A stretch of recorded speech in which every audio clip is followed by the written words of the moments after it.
यहाँ पे पीएस राठौर जी ने हमसे काफी बढ़िया क्वेश्चन पूछा है कि अगर mid cap momentum Nifty mid cap 150 momentum 50 index है, उसका अगर 22-23% का रिटर्न दिख रहा है सिंस इंसेप्शन, जब से ये इंडेक्स शुरू हुई है, मतलब 20+ ईयर्स का, तो क्यों ना हम सिर्फ इसी एक इंडेक्स फंड के अंदर इन्वेस्टेड रहे, दूसरे किसी mutual fund, multiple mid cap, small cap, इन सब के अंदर इन्वेस्टमेंट करने की हमें क्या जरूरत है। एक ही बस फंड के अंदर इन्वेस्टेड रहेंगे, अगले 10-15 साल तक इन्वेस्टेड रहेंगे, अच्छा खासा वेल्थ क्रिएट हो जाएगा।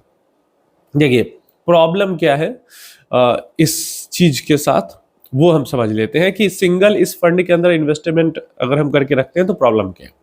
सबसे पहले जो प्रॉब्लम नहीं भी हो सकती है लेकिन पीस ऑफ माइंड जरूरी है, एक ही स्कीम के अंदर हम इन्वेस्ट कर देंगे अपना पूरा पैसा, मतलब काफी ज्यादा हमारा वेल्थ एक ही जगह पे कॉन्सेंट्रेटेड हो गया, एक ही कंपनी के थ्रू कॉन्सेंट्रेटेड हो गया, के थ्रू, कंपनी में नहीं।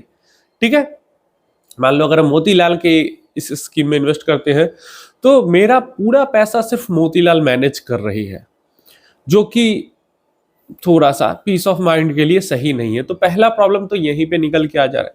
चलिए अब आप कहेंगे कि नहीं ठीक है, हम 3-4 अलग अलग एएमसी के सेम ही स्कीम के अंदर इन्वेस्ट कर लेंगे। देखिए फिर भी दिक्कत है। क्या दिक्कत है? जो हम लास्ट 20 ईयर्स की बात कर रहे हैं वो हम पीछे के 20 साल की बात कर रहे हैं, आगे के 20 साल की नहीं। तो पीछे के जो 20 साल में मिला है, आगे 10 साल में, 15 साल में वही मिल जाए, इसकी कोई गारंटी नहीं है। लेकिन एक्सपेक्टेशन है कि चलो उतना नहीं मिलेगा, उससे 2-4 कम ही मिल जाएगा, लेकिन बाकी से तो बेहतर मिल जाएगा, ऐसी एक्सपेक्टेशन है। नहीं मिला तो नहीं मिला तो क्या करेंगे? कुछ करेंगे? कुछ नहीं कर सकते। तो ये एक बहुत बड़ी जो प्रॉब्लम है, इसको सॉल्व करने के लिए हमें अलग अलग टाइप के स्कीम रखने होते हैं।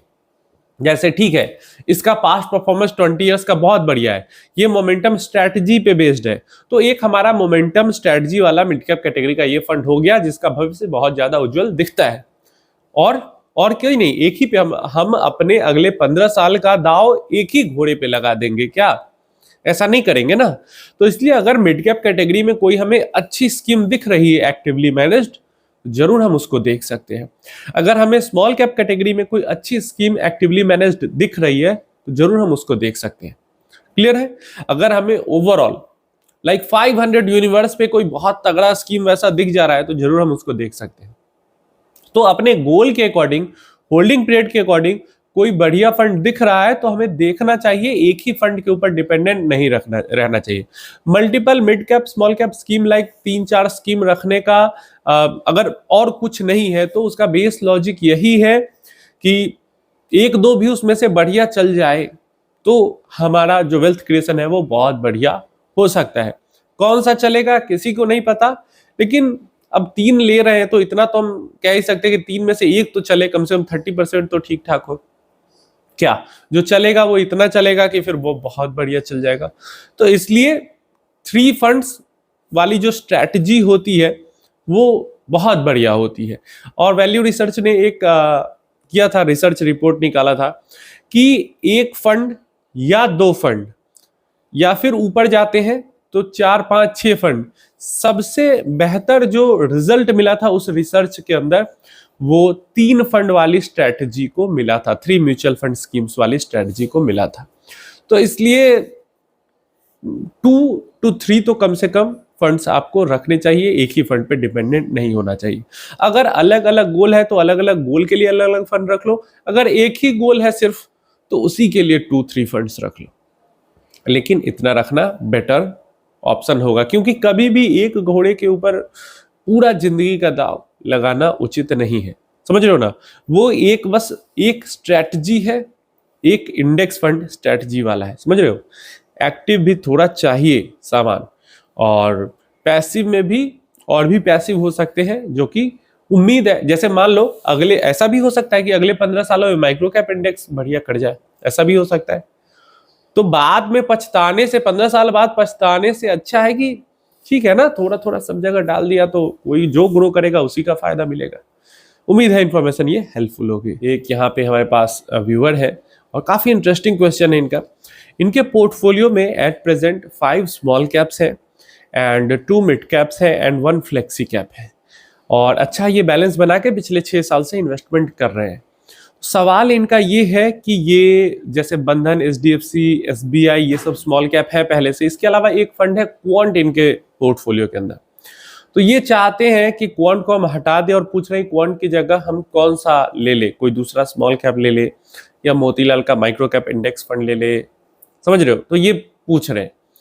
तो देखिए जो लॉजिक है यहाँ पे, ठीक है, क्योंकि इन्होंने ये भी कहा है कि क्या 5वां फंड ना रखे तो भी चलेगा, तो इसलिए 2 लॉजिक यहाँ पे है। क्या जो आपके टोटल नंबर ऑफ फंड्स हैं, like 5 small cap, 2 mid caps and 1 flexi cap, ये सारे के सारे अलग अलग गोल्स के लिए हैं?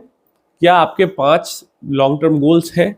अगर सारे के सारे अलग अलग गोल्स के लिए हैं तब तो बिल्कुल साथ के साथ आप फंड रखिए, कोई दिक्कत नहीं उसके अंदर। लेकिन ऐसा है कि फ्लेक्सी कैप कैटेगरी आपके अलग गोल के लिए है, 2 मिड कैप फंड है वो अलग गोल के लिए है, और फिर एक तीसरा लॉन्ग टर्म गोल है, उसके लिए आपने 5 फंड रख रखे हैं स्मॉल कैप कैटेगरी में, तो फिर ये चीज यहाँ पे गलत हो जा रही है, फिर यहाँ पे नहीं रखना है। क्लियर है? तो स्मॉल कैप में भी 2 से 3 स्मॉल कैप फंड्स तक काफी हो जाते हैं। जैसे 2 मिड कैप रखा ना, वैसे ही 3 स्मॉल कैप फंड रख लेंगे, वो काफी हो जाएगा अगर एक ही गोल है तो। और अगर अलग अलग गोल है तब तो अलग अलग रखने में कोई दिक्कत नहीं है, अलग अलग गोल के लिए अलग अलग अगर इन्वेस्टमेंट कर रहे हैं तो। क्लियर है? अब बात आती है कि चलो क्वांट स्मॉल कैप है पोर्टफोलियो में, अगर आप उसको इसलिए चेंज करना चाह रहे हो क्वांट स्मॉल कैप को कि उसका परफॉर्मेंस अच्छा अभी नहीं है, अगेन आप गलत कर रहे हो। क्वांट स्मॉल कैप का परफॉर्मेंस बेटर हुआ है, बेटर हुआ है। Quant small cap fund top performer थी, ठीक है, टॉप परफॉर्मर थी आज से 1-1.5 साल पहले। उसके बाद बीच के समय में वो बॉटम एकदम ही नीचे चली गई, एकदम डाउन, सबसे नीचे 30 नंबर पे, 29-30 नंबर पे चली गई। अभी अगर आप क्वांट स्मॉल कैप को देखोगे तो अराउंड 14-15 नंबर पे अपनी कैटेगरी में है। तो क्वांट के परफॉर्मेंस में इंप्रूवमेंट आई है, क्वांट स्मॉल कैप के परफॉर्मेंस में। और ऐसे में, और पहले भी मैंने आपको बताया, देखिए पहले में भी मैंने आपको बताया है कि इक्विटी ही साइक्लिकल होती है, उसके अलावा जितने छोटे इंडेक्स में आप घुसते जाओगे वो और ज्यादा साइक्लिकल होता जाएगा। तो स्मॉल कैप फंड्स के अंदर साइकिल्स चलते हैं, और हर स्मॉल कैप फंड मतलब हर इक्विटी म्यूचुअल फंड, जो भी प्रॉपर इक्विटी म्यूचुअल फंड है, वो साइकिल में चलता ही चलता है। सबका up phase down phase, up phase down phase, ऐसे ही साइकिल चलता है। क्वांट का अप फेज था, चला अच्छे खासे समय तक, डाउन फेज आया 1-1.5 साल तक चला, हो सकता है 6 महीना और चल जाए डाउन फेज।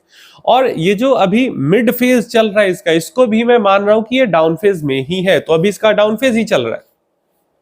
तो अगर आप इतना मानो कि कोई स्कीम 3 इयर्स तक ऑलमोस्ट अगर अप फेज में था, तो क्या 1.5-2 साल वो डाउन फेज में नहीं रह सकता है?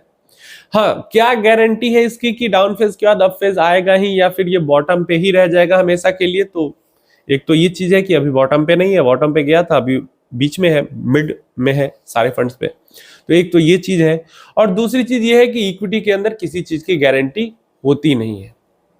आपको 15 साल एसआईपी करने के बाद 15% भी रिटर्न मिल ही जाएगा, क्या इस चीज की गारंटी है? नहीं है। तो इक्विटी के अंदर गारंटी किसी चीज की नहीं होती, जो पास्ट में चीजें हुई है उन्हीं को देखकर समझकर इन्वेस्टमेंट आपको करना होता है। अगर आप करते हो तो बहुत बढ़िया है, और नहीं करते हो तो फिर अगेन आप फंड चेंज करते इधर से उधर रह जाओगे। कुछ फंड्स होते हैं, कुछ जैसे स्मॉल कैप की बात करते हैं तो कुछ ABSL, Sundaram, LIC, small cap नहीं, लगभग हर कैटेगरी में ये सब जो फंड्स हैं कुछ, वो उतना बेहतर नहीं कर, पहले आईटीआई के भी फंड्स अच्छा नहीं कर रहे थे, लेकिन पिछले 1 साल में तो आईटीआई के फंड्स मतलब बेहतरीन परफॉर्मेंस रहा है। लेकिन एबीएसएल वगैरह है, एलआईसी वगैरह है, ये हमेशा से ही बैड परफॉर्मिंग फंड्स हर कैटेगरी में ही रहती है।